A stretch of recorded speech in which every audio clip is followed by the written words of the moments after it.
चलिए, तो आज हम लोग बात करने वाले हैं क्या electric field due to infinite wire. ये सब किस में आता है? ये सभी कुछ एप्लीकेशन ऑफ गॉस लॉ के कैटेगरी में आता है। तो गॉस लॉ हमारे पास क्या बोलता था कि नेट फ्लक्स जो कि आप ई डॉट डी ए निकाले हैं, E dot D A is equal to कितना है? Charge enclose upon epsilon not के बराबर है। अच्छा, तो यहाँ से इलेक्ट्रिक फील्ड लाइंस कैसी है बेटा? ऐसी इलेक्ट्रिक फील्ड लाइंस निकल रही होंगी इनफाइनाइट वायर, ऐसे निकल रही। तो एक सिलेंडर हम लोगों ने बनाया, इमेजिनरी सिलेंडर, जिसको आप गॉसियन सरफेस बोल सकते हैं। यहां से यहां तक का ये डिस्टेंस आर था, लेंथ एल था। अब देखो बेटा, अभी हमें एरिया वेक्टर अगर लिया जाए तो एरिया वेक्टर इस डायरेक्शन में भी है, एरिया वेक्टर इधर भी है, एरिया वेक्टर ऊपर है, तो ऊपर वाले के लिए फ्लक्स कितना हो जाएगा? 0। ठीक है, तो एरिया वेक्टर, बाकी जो लेटरल पोर्शन है उसके लिए area vector and electric field दोनों सेम डायरेक्शन। तो हम लोग क्या लिख सकते हैं? इलेक्ट्रिक फील्ड इनटू एरिया क्या हो जाएगा बेटा? इसका लेटरल एरिया कितना हो जाता है? 2 पाई आर एल के बराबर हो जाता है। क्यू इनक्लोज कितना होगा? Lambda charge density. Lambda charge density है, कौन सा? Linear charge density. चलो एक लाइन इसके बाद बता देता हूँ, लीनियर चार्ज सरफेस चार्ज वो भी बता देता हूँ। ऑल्दो कुछ खास काम का नहीं, बट एक्सप्रेशन में बहुत यूज होता है तो उसको भी बता ही देता हूँ। लैम्डा जो चार्ज डेंसिटी, इसको हम लोग क्या लिख सकते हैं? अगर लैम्डा क्या होता है? Total charge, charge upon length होता है, चार्ज अपॉन लेंथ। अगर हमें चार्ज चाहिए, सपोज डी क्यू चार्ज चाहिए या क्यू चार्ज चाहिए, तो इसको हम लोग कितना लिख सकते हैं? लैम्डा इंटू एल लिख सकते हैं। तो यहाँ पर कितना लिख दिया? Lambda into L upon 2 pi epsilon not के बराबर डायरेक्टली। तो एल एल कट गया, तो इलेक्ट्रिक फील्ड कितना आया बेटा? इलेक्ट्रिक फील्ड आया हमारे पास lambda upon 2 pi r epsilon not के बराबर। याद करो जरा, electric field due to infinite wire क्या था? वो था हमारे पास ट्वाइस के लैम्डा अपॉन आर या फिर डी के बराबर था। जब आप के की वैल्यू 1/4 पाई एप्सिलॉन नॉट लिख दें तो दोनों एक्सप्रेशन सेम आ जाएगा। तो इलेक्ट्रिक फील्ड की वैल्यू आप क्या लिख सकते हैं? Lambda upon 2 pi epsilon not into R, या फिर आप इलेक्ट्रिक फील्ड लिख सकते हैं 2 के लैम्डा अपॉन आर। दोनों सेम, दोनों सेम।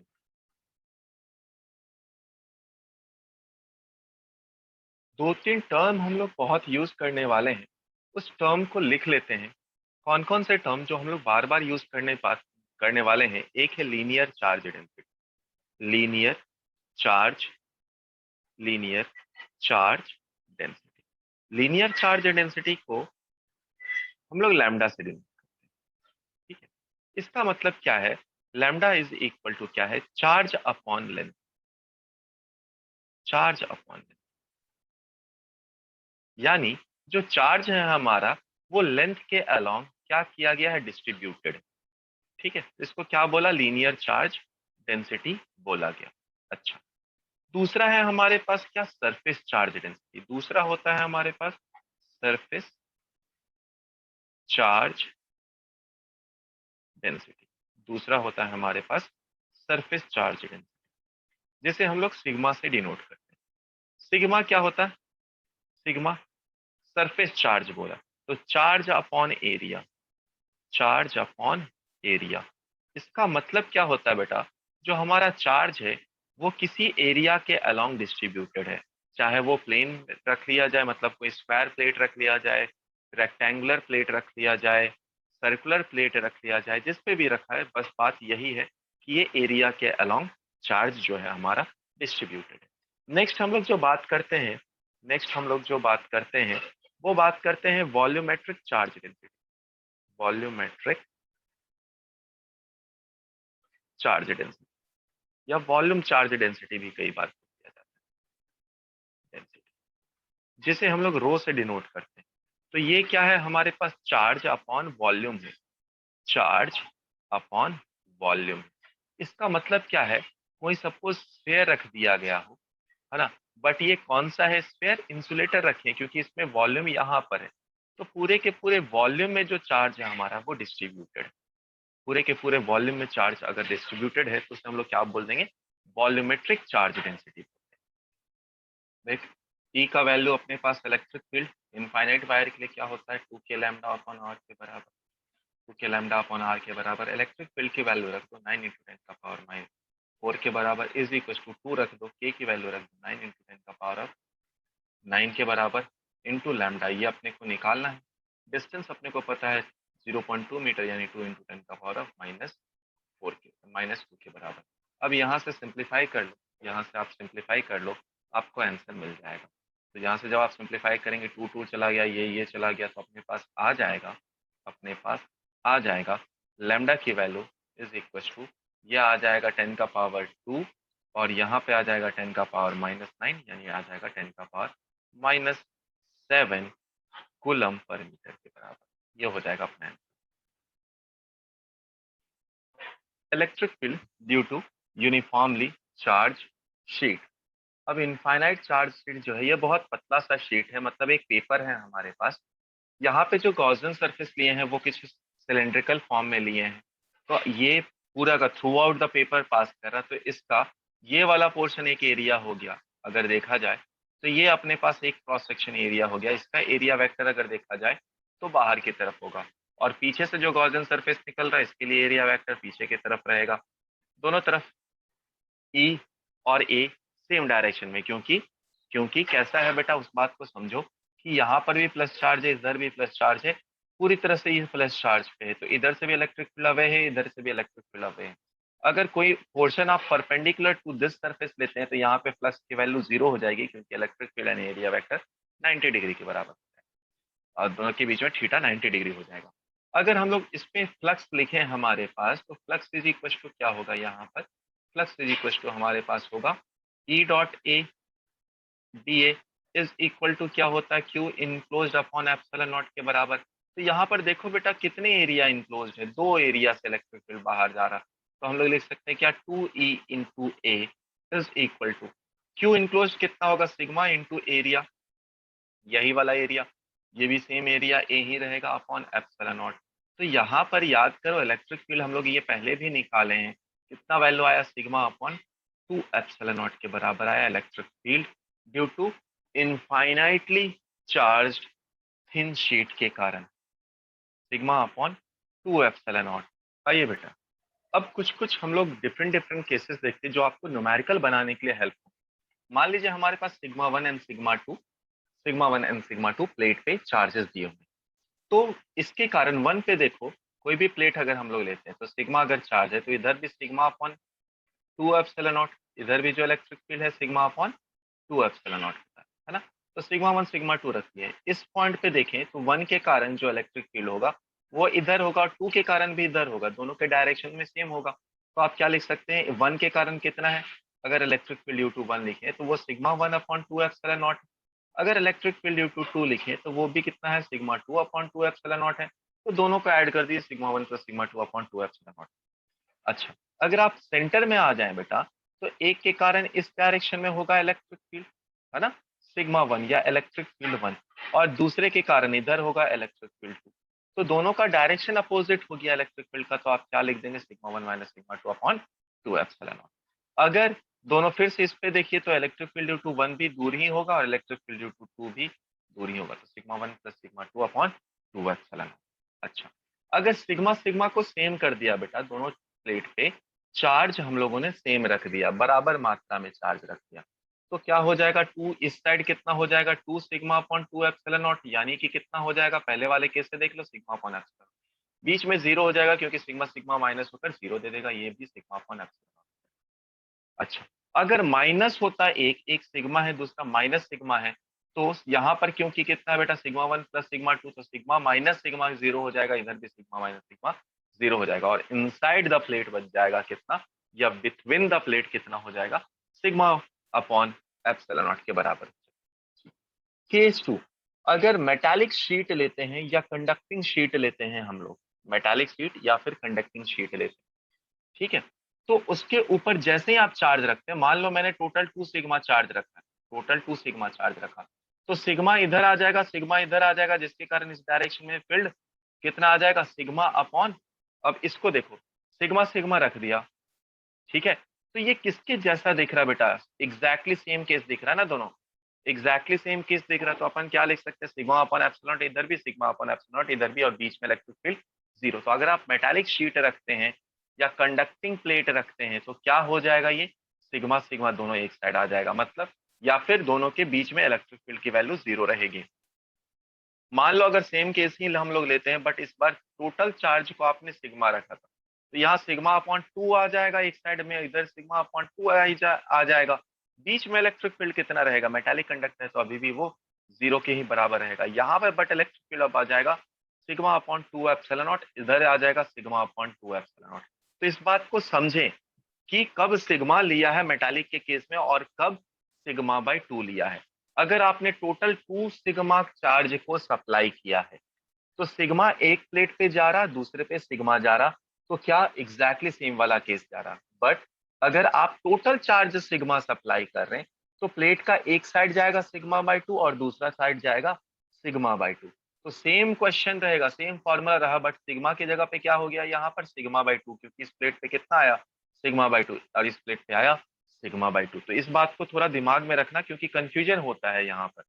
देखो बेटा, ये सवाल बहुत इंपॉर्टेंट है, इसको अच्छे से पढ़ते। इसमें बोला है 3 कंडक्टिंग शीट्स हैं जो पैरेलल टू ईच अदर रखा हुआ है। ठीक है, सबका एरिया कुछ दिया होगा, सब पे चार्जेस रख दिए गए, है ना। तो कितना कितना चार्ज रखा है? Q -2Q 3Q रखा गया। अब 4 पॉइंट्स दे दिए गए हैं, इन सब पे इलेक्ट्रिक फील्ड की वैल्यू अपने को बतानी है। ठीक है, तो एक एक करके हम लोग स्टार्ट करते हैं। अपने पास याद करो बेटा क्या है, अगर हमारे पास कोई भी प्लेट है जिसपे चार्ज दिया हुआ है, तो हम लोग क्या मान लेंगे? सिग्मा दिया हुआ है ना, चार्ज से एक सिग्मा निकल जाएगा। अच्छा, यानी कि इलेक्ट्रिक फील्ड इधर और इधर कितना था? सिग्मा अपॉन 2 एप्सिलॉन नॉट था। इस बात को हम लोग दिमाग में अपने रखेंगे कि इलेक्ट्रिक फील्ड था सिग्मा अपॉन 2 एप्सिलॉन नॉट दोनों साइड में। और सिग्मा को आप क्या लिख सकते हैं? Q अपॉन ए, तो Q 2A एप्सिलॉन नॉट लिख सकते हैं। ये हम लोग अपने मन में रखेंगे जब तक सिंप्लीफाई करना है। आ जाओ, अगर मैं प्लेट की नंबरिंग कर दूं, ये 1 है, ये 2 है, ये 3 है ना। तो electric field at A, electric field at electric field at A, देखो बेटा 1 के कारण किधर होगा? दूर होगा, क्योंकि पॉजिटिव चार्ज है, तो इलेक्ट्रिक फील्ड उधर होगा। 2 के कारण किधर होगा? इस डायरेक्शन में होगा, है ना, टूवर्ड्स आएगा। और 3 के कारण इधर होगा, इलेक्ट्रिक फील्ड एक्ट। यानी कि अगर हम लोग यहाँ पर निकालें, तो इलेक्ट्रिक फील्ड ड्यू टू 1 कितना होगा? पहले वो लिख लेते हैं। तो इलेक्ट्रिक फील्ड ड्यू टू 1 कितना होगा मैग्नीट्यूड में? वो होगा Q upon 2A epsilon not के बराबर। इलेक्ट्रिक फील्ड एट 2 कितना होगा? जस्ट बिकॉज ऑफ 2 कितना होगा? तो मैग्नीट्यूड लिखूं मैं अगर, तो 2Q upon 2A epsilon not के बराबर। इलेक्ट्रिक फील्ड ड्यू टू 3 देखा जाए तो 3Q upon 2A epsilon not के बराबर। अच्छा, अब यहाँ पे लिखते हैं electric field due to 1। Net अगर लिखना है EA हम लोगों को, तो कितना हम लोग लिख सकते हैं? इसको लिख सकते हैं हम लोग Q upon 2A epsilon not. ठीक है, अब देखो 1 और 3 सेम डायरेक्शन में, तो इसको हम लोग क्या लिख सकते हैं? 3Q upon 2A epsilon not minus 2Q upon 2A epsilon not. ठीक है, तो इसको सिंप्लीफाई कर लो, तो ऊपर 2Q नीचे भी 2A बाकी रह जाएगा, तो इसको हम लोग क्या लिख सकते हैं? Q upon A epsilon not. ये बच गया क्या? 1 के लिए या A के लिए। अगर दूसरा हम लोग इसी में निकालें, सपोज B के लिए निकाल लेते हैं, इलेक्ट्रिक फील्ड एट B, तो 1 के कारण किधर रहेगा? ये रहेगा 1 के कारण। 2 के कारण किधर रहेगा? टूवर्ड्स ही रहेगा। बट 3 के कारण किधर रहेगा? ठीक है, तो हम लोग अगर E एट B लिखें, तो E नेट की वैल्यू कितनी हो जाएगी बेटा? वो हो जाएगी हमारे पास Q upon twice into A into epsilon not. वो और कौन डायरेक्शन में सेम है?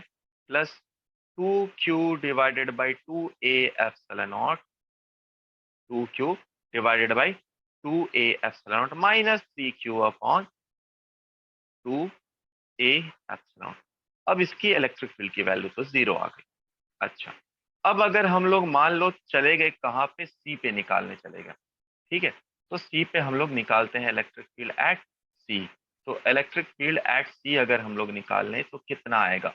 चलो उसको भी देखते हैं, इलेक्ट्रिक फील्ड एट सी कितना आया। तो सी पे अगर आप देखोगे तो E1 तो अवे ही होगा, है ना।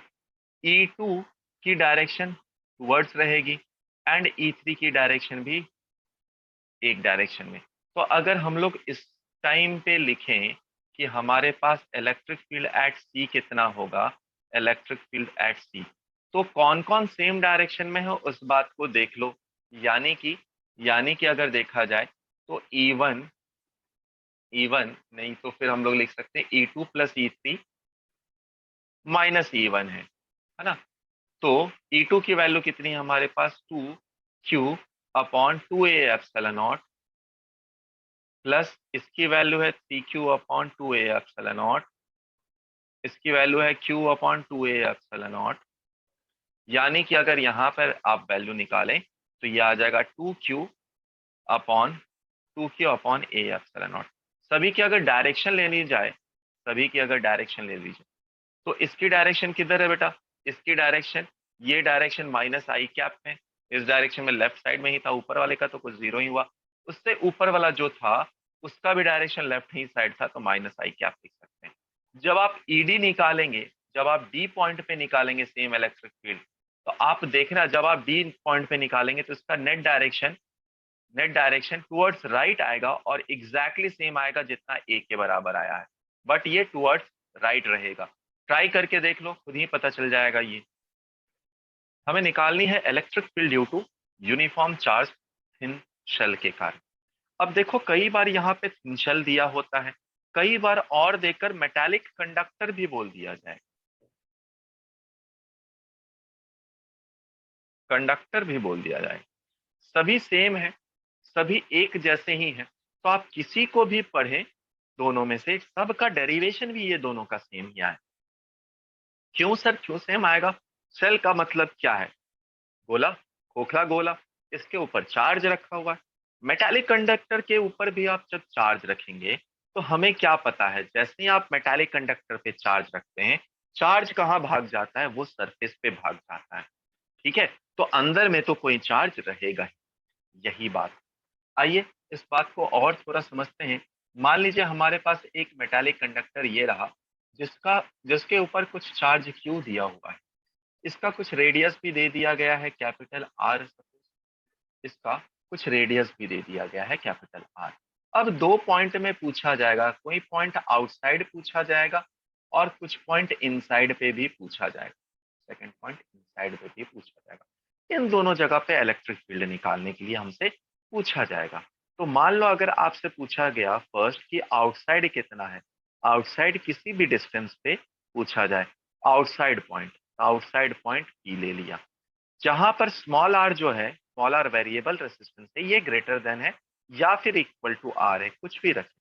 तो हम लोग अगर इसको लिखते हैं तो हमें क्या बताना होता है बेटा, याद करो गॉस लॉ हमें क्या बोलता है कि भाई साहब एक आप इमेजिनरी गॉसियन सरफेस तो बना लीजिए कम से कम। तो हम लोगों ने एक गॉसियन सरफेस को कंस्ट्रक्ट कर लिया, तो सपोज गॉसियन सरफेस को आपने कंस्ट्रक्ट कर लिया है, वो उस साइड भी है, मान लिया, ये कोई बात नहीं, आप मान लो बस, उस साइड नहीं जा सकता ड्राइंग, तो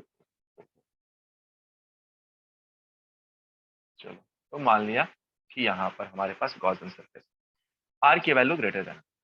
अब हमारे पास क्या होता है बेटा, electric field dot D A should be equal to charge enclosed, q enclosed upon epsilon not.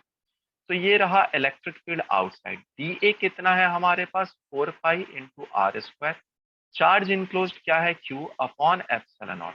तो इलेक्ट्रिक फील्ड कितना आया हमारे पास, वो आया Q upon 4 pi epsilon not into r square. ठीक है, यानी ये किसके बराबर आया, के क्यू बाई आर स्क्वायर के बराबर आया आउटसाइड।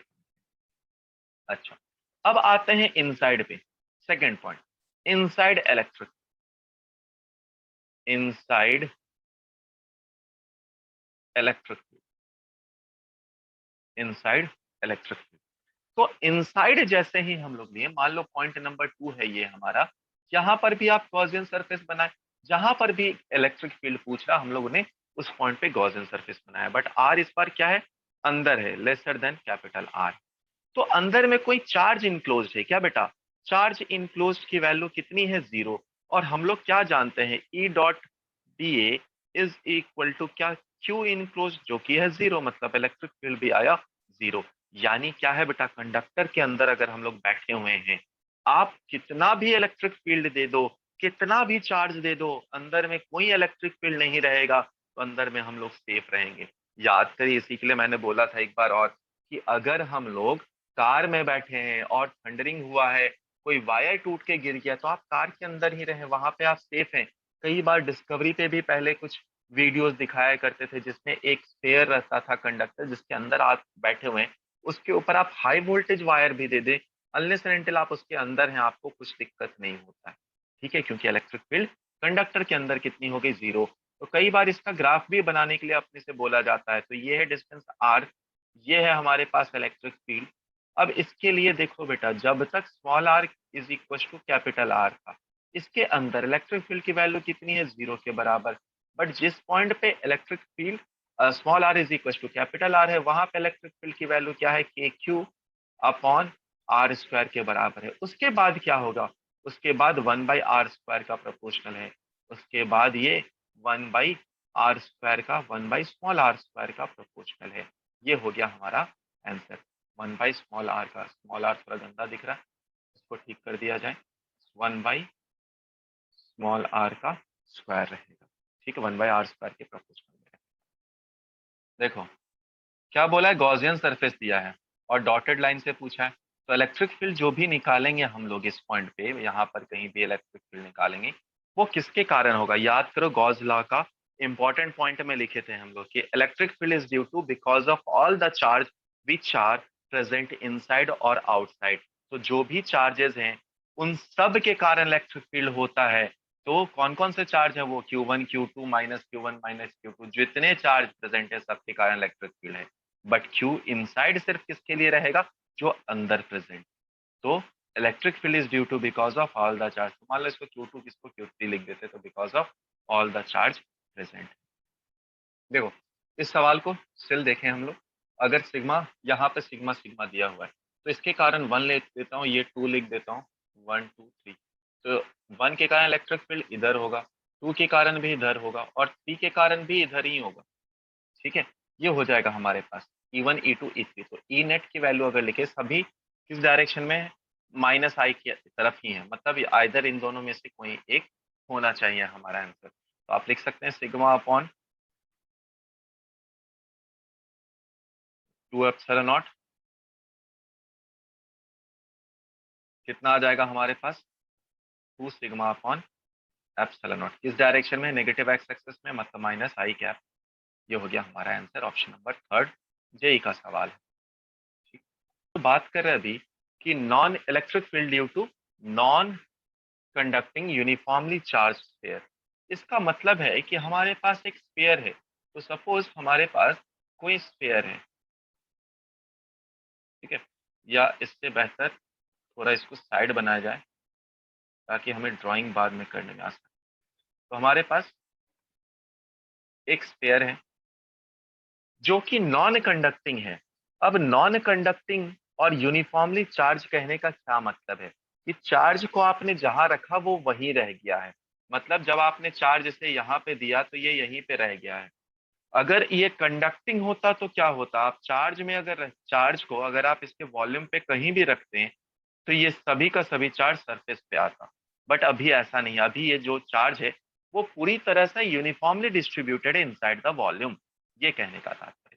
अब यहाँ पर भी अपने पास इलेक्ट्रिक फील्ड निकालना, तो पॉइंट नंबर 1 ले लिया मैंने जो कि आउटसाइड है, एंड पॉइंट नंबर 2 ले लिया, जो कि इनसाइड है।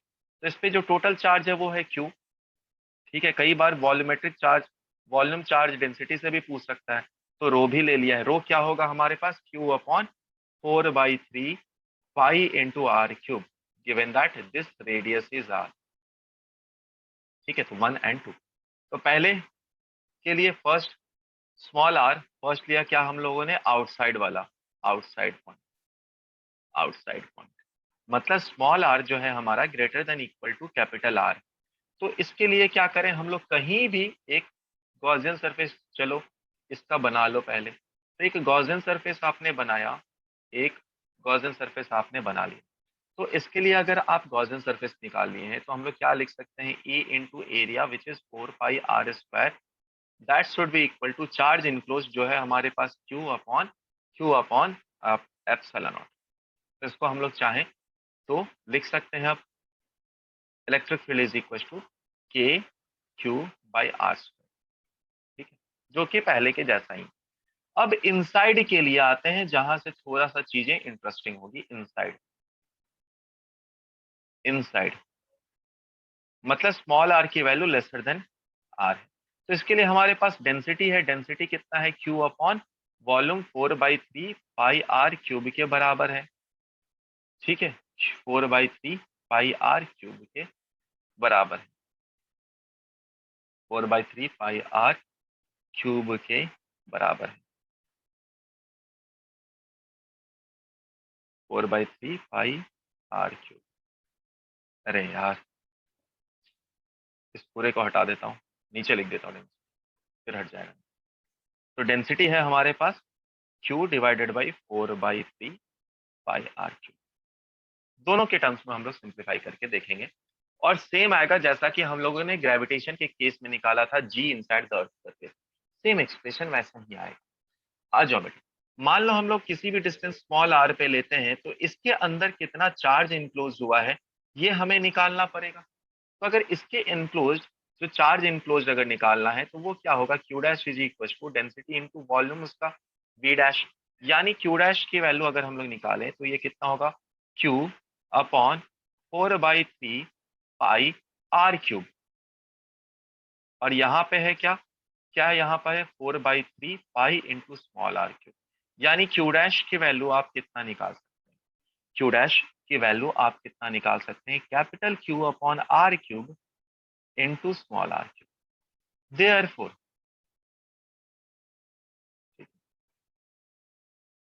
देयरफॉर अगर हम लोग इलेक्ट्रिक फील्ड निकालें तो electric field into area 4 pi into small r square should be equal to q enclose जो है हमारे पास q dash upon epsilon not के बराबर, यानी electric field inside into 4 pi into small r square should be equal to q की जगह पे capital q upon r cube into small r cube, यहाँ पर एप्सिलॉन नॉट। तो इससे एक आर कट जाएगा, यानी इलेक्ट्रिक फील्ड हमारे पास कितनी आ जाएगी, इलेक्ट्रिक फील्ड हमारे पास कितनी आ जाएगी।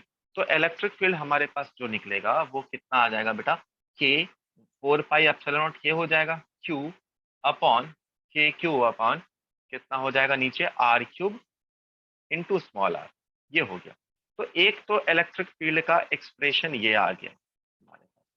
दूसरा, अगर डेंसिटी के टर्म्स में भी अपने को निकालना है ना, दूसरा अगर मान लो हमें डेंसिटी के टर्म्स में भी निकालना था तो हम लोग क्या लिख सकते हैं, इलेक्ट्रिक, ये क्या था हमारे पास, आओ आराम से डेंसिटी के टर्म्स में निकालेंगे हम, 1/4 पाई, है ना, आर क्यूब को मैं यहाँ रहने देता हूँ, एन एप्सिलॉन नॉट इधर आ गया, डिवाइडेड बाई 3 कर दो इधर, और मल्टीप्लाई बाई 3 भी कर दो, है ना, मल्टीप्लाई डिवाइड 3 कर दिया, ठीक है।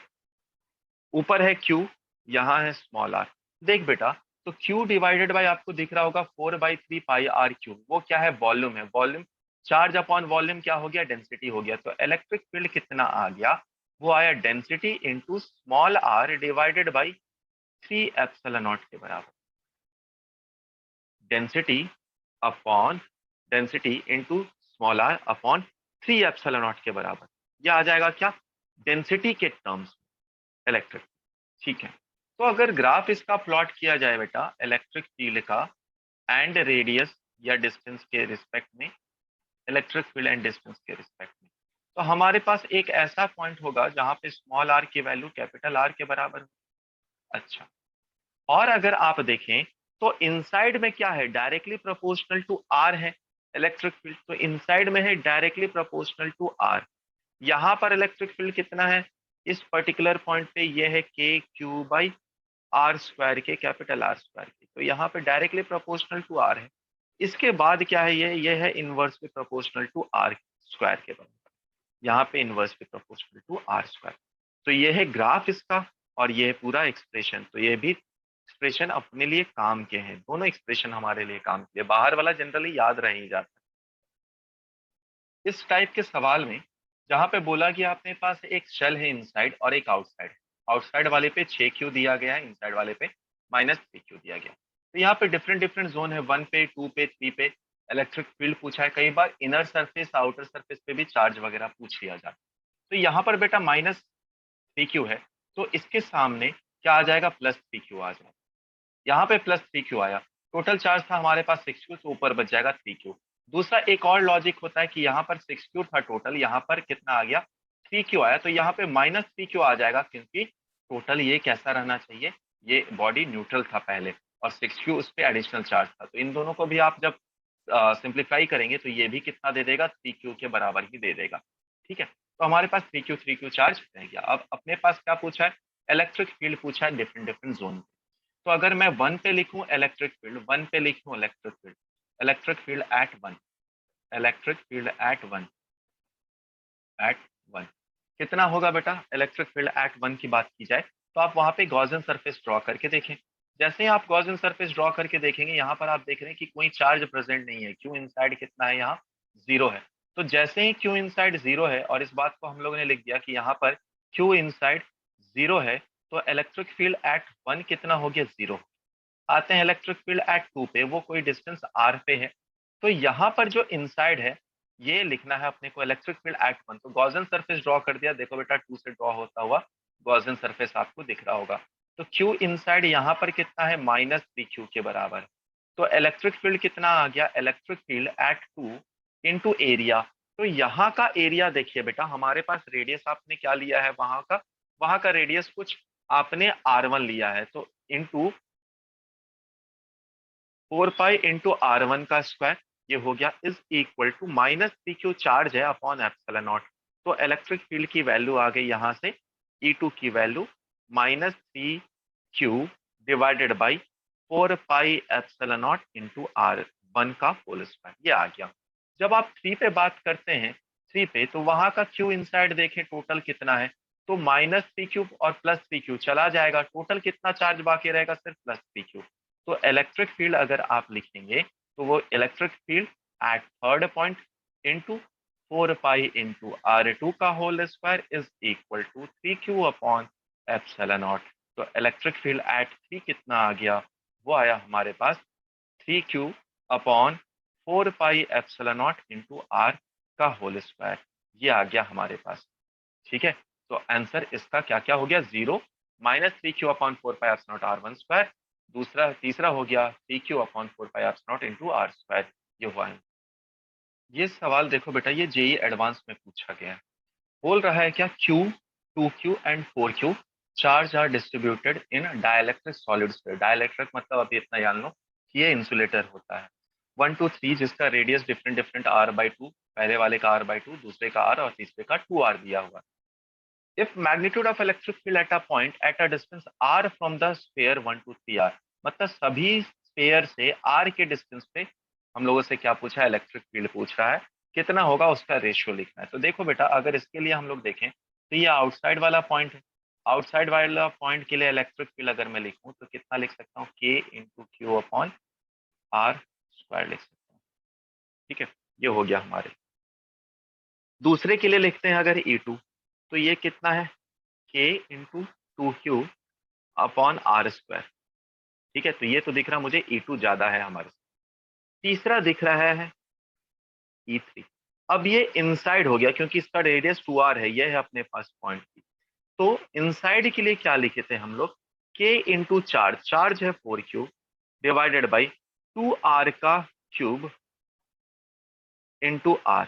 याद करो बेटा, इलेक्ट्रिक फील्ड इनसाइड हम लोग क्या लिखे थे, KQ upon R³ into small r के बराबर। ठीक है, तो इसको सिंप्लीफाई कर लो, ये आ जाएगा कितना, KQ इंटू R कट जाएगा, यहाँ पे 2 इंटू R स्क्वायर आ जाएगा। तो दिख रहा E3 सबसे कम है, सबसे ज्यादा E2 है, तो E2 है ज्यादा, उसके बाद है E1 और लास्ट में है E3। ये हो गया, तो अपना करेक्ट ऑर्डर कौन सा हुआ, C, सबसे ज्यादा E2 फिर E1 फिर E3। ये हो जाएगा हमारा इस क्वेश्चन का आंसर। हम लोग बात करने वाले हैं motion of a charge particle in uniform electric field. तो एक यूनिफॉर्म इलेक्ट्रिक फील्ड इस प्लेट पे लगाया गया है। इलेक्ट्रिक फील्ड की डायरेक्शन किधर होती है? पॉजिटिव से नेगेटिव की तरफ। इलेक्ट्रिक फील्ड की डायरेक्शन नीचे की तरफ है। इलेक्ट्रिक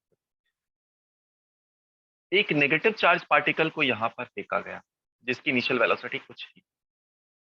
तो देखो बेटा, इलेक्ट्रिक फील्ड इस डायरेक्शन में है, मतलब इसी डायरेक्शन में फोर्स ड्यू टू इलेक्ट्रोस्टैट्स लगेगा। किस डायरेक्शन में? नेगेटिव वाई एक्सिस की तरफ। और चार्ज पार्टिकल ऊपर की तरफ गया है, क्योंकि नेगेटिव चार्ज है तो पॉजिटिव की तरफ अट्रैक्ट होगा। तो सेम प्रोजेक्टाइल के जैसा हम लोग प्रोसेस करेंगे। यहाँ पर निकल रहा है, यहाँ पर जब ये इलेक्ट्रिक फील्ड से बाहर निकल रहा है, इस पॉइंट पर इलेक्ट्रिक फील्ड खत्म हो रहा है, तो यहाँ पे टेंजेंशियली बाहर जाएगा। स्क्रीन कुछ डिस्टेंस कैपिटल डी पे रखा गया है, तो वहां पर कितने डिस्टेंस पे जाकर ये टकरा रहा है, ये सब बातें हम निकालें। तो अगर मैं एक्स डायरेक्शन की यहाँ पे बात करूं, एक्स डायरेक्शन, तो यहाँ पर कोई एक्सेलरेशन नहीं है। एक्स डायरेक्शन सिर्फ वेलोसिटी इन एक्स डायरेक्शन में है, जिसको आपने वी नॉट बोला है। ठीक है, तो अगर ये डिस्टेंस टोटल बोला जाए कितने टाइम में ये कवर करेगा, तो हम लोग लिख सकते हैं x is equal to v not into time के बराबर लिख सकते हैं। बात करते हैं वाई डायरेक्शन। ठीक है, बात करते हैं वाई डायरेक्शन। वाई डायरेक्शन में जो फोर्स लग रहा है बेटा, नीचे की तरफ लग रहा है ना। इलेक्ट्रिक फील्ड नीचे की तरफ है। चलो इसको और समझते हैं। अगर ये पॉजिटिव चार्ज पार्टिकल रहता तो फोर्स नीचे की तरफ, क्योंकि नेगेटिव चार्ज पार्टिकल है तो अट्रैक्टेड होगा ऊपर की तरफ। तो इस पे ये जो चार्ज पार्टिकल है ऊपर, हम लोग लिख सकते हैं इलेक्ट्रिक फील्ड का फोर्स। ठीक है, तो नेगेटिव चार्ज पार्टिकल है तो इसको ऊपर की तरफ रख ले, पॉजिटिव होता तो नीचे की तरफ आ जाओ। यानी एक्सेलरेशन अगर मैं बोलूं कितना होगा ए वाई, तो किसके बराबर लिख सकते हैं आप? Q into electric field, Q into electric field. अब यहाँ पर जो भी इलेक्ट्रिक फील्ड होगा उसको हम रख लेते हैं, मान लेते हैं ई ही है इलेक्ट्रिक फील्ड अभी के लिए। ठीक है, तो Q into electric field divided by mass, ये हो जाएगा हमारे पास क्या? Acceleration in that direction. मान लो ये टी टाइम के बाद यहाँ पर निकल रहा था, तो वर्टिकल डिस्टेंस जो इसने कवर करा है, वाई डिस्टेंस, वो कितना है? तो वाई इज इक्वल टू आप क्या लिख सकते हैं? Initial velocity in y direction into time plus half into acceleration in y direction into t square. अब देख बेटा, यू वाई तो है नहीं कुछ, तो जीरो हो गया। यानी वाई इज इक्वल टू हम लोग क्या लिख सकते हैं? हाफ ए वाई की जगह पे क्या लिख सकते हैं? Q E by m, q E by m. और टाइम की जगह पे क्या लिख सकते हैं? एक्स बाई वी नॉट, तो x square by v not square. ये हो गया हमारे पास क्या? जो y आया है स्मॉल y, उसकी वैल्यू निकाल। यहाँ पर जो पार्टिकल आया होगा बेटा, इसकी वर्टिकल डायरेक्शन में कुछ वेलोसिटी इन y भी होगी।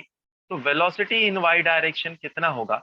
इनिशियल वेलोसिटी तो जीरो है, प्लस एक्सेलरेशन है इनटू टाइम। तो वी वाई अगर मैं निकालूं, वो किसके बराबर है? क्यू ई बाई एम, और टाइम है हमारे पास कितना? एक्स अपॉन वी नॉट के बराबर। ठीक है, तो ये दोनों चीजें तो हमें पता चल। अच्छा, एक्स वाई भी निकल गया, ये भी निकल गया। हमें कैपिटल वाई निकालना है बेटा। तो उसके लिए जरूरी क्या है कि ये एंगल बताया जाए। ये एंगल कैसे निकलेगा? यहाँ पर वी वाई पता है अपने को, इस डायरेक्शन में वी एक्स पता है ना। तो किसी ट्रायंगल में अगर देखें, ये हमें वी वाई दे रहा है, ये वी एक्स दे रहा है, तो हम लोग टेन थीटा निकाल सकते हैं। यानी tan theta is equal to कितना है बेटा? V y upon v x के बराबर है। वी एक्स क्या है? वी नॉट है। वी एक्स क्या है? वी नॉट है। तो इसको हम लोग क्या लिख सकते हैं? Q E by m into v not का स्क्वायर इंटू एक्स, है ना। अब एक बात नोटिस करना बेटा, y को कुछ इस रिलेशन से लाया जा सकता है। यहाँ पर क्या है? Half q E by m यहाँ पर है y की जगह पर, वी नॉट भी है, ये दोनों यहाँ पर मौजूद है। क्या मौजूद नहीं है? हाफ और एक एक्स नहीं मौजूद है। तो ऊपर एक एक्स से मल्टीप्लाई कर दिया, नीचे भी एक एक्स से मल्टीप्लाई कर दिया, नीचे टू से मल्टीप्लाई कर दिया, ऊपर भी टू से मल्टीप्लाई कर दिया। तो हमारे पास क्या आ गया? Tan theta is equal to क्या आया बेटा? देखो, tan theta is equal to, देखो q E by two m v not square ऊपर एक्स स्क्वायर, ये क्या है हमारे पास? वाई है, और y into two upon x के बराबर है ये। ठीक है, तो ये आ गया हमारे पास क्या? टेन थीटा आ गया हमारे पास वाई के टर्म्स।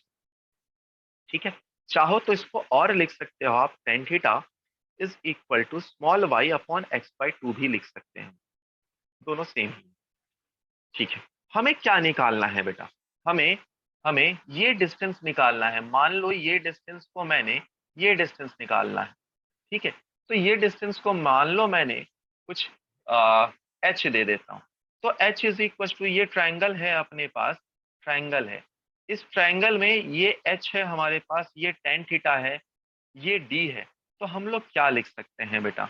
हम लोग लिख सकते हैं tan theta is equal to h by d, यानी कि एच इज इक्वल टू क्या लिख सकते हैं हम लोग? D sine theta, D tan theta यहाँ। ठीक है, यानी जो कैपिटल वाई था हमारे पास वो क्या है? Small y plus capital h के बराबर है, यानी capital Y is equal to small y plus plus h की जगह पे मैं क्या लिख सकता हूँ? डी टाइम्स टेन थीटा, और टेन थीटा की जगह पे क्या लिख सकता हूँ?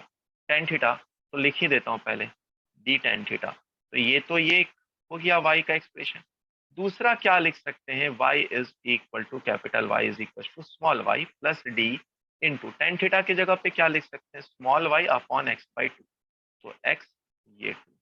ठीक है, चाहो तो इसको हम लोग कॉमन भी निकाल सकते हैं। Capital Y is equal to small y one plus two d by x के बराबर। ये हो गया हमारा आंसर।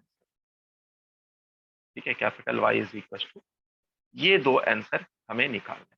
क्या क्या किया मैं वापस से सब कुछ बता रहा हूँ बेटा, पूरा प्रोसेस समझे क्योंकि लंबा है थोड़ा प्रोसेस। हमारे पास एक्स डायरेक्शन में कोई एक्सेलरेशन नहीं था, सिर्फ वेलोसिटी था। तो हम लोगों ने डिस्टेंस कैसे, कितने टाइम पे आएगा निकल जाए। एक्सेलरेशन इन वाई निकाल लिया, तो यहाँ पर कितना हाइट से ये निकल रहा होगा वो हम लोगों ने निकाल दिया, ये निकल गया। अब यहाँ पर टेन थीटा निकाला, टेन थीटा क्या होगा? वर्टिकल में कुछ वेलोसिटी वी वाई होगा, यहाँ पे वी एक्स होगा, तो वी वाई निकाल लिया एक्सेलरेशन इनटू टाइम से। वी एक्स पता था तो टेन थीटा निकाला। अब टेन थीटा को y के टर्म्स में सिंप्लीफाई किया, तो y का एक्सप्रेशन यहाँ पर पुट किया हम लोगों ने। तो उससे क्या निकल गया? टेन थीटा निकला, tan theta is equal to capital Y upon x by two रहा। अब ये निकला तो हमारे पास कैपिटल एच वाई निकालना था, उसके लिए ये छोटू डिस्टेंस जो जैसे हम लोगों ने कैपिटल एच लिया है वो निकालो। तो उसको निकाला, h is equal to d times tan theta. तो capital Y is equal to क्या हुआ? Small y plus capital H. सारे वैल्यूज को पुट करा, एक्सप्रेशन को सिंप्लीफाई करा, ये बना।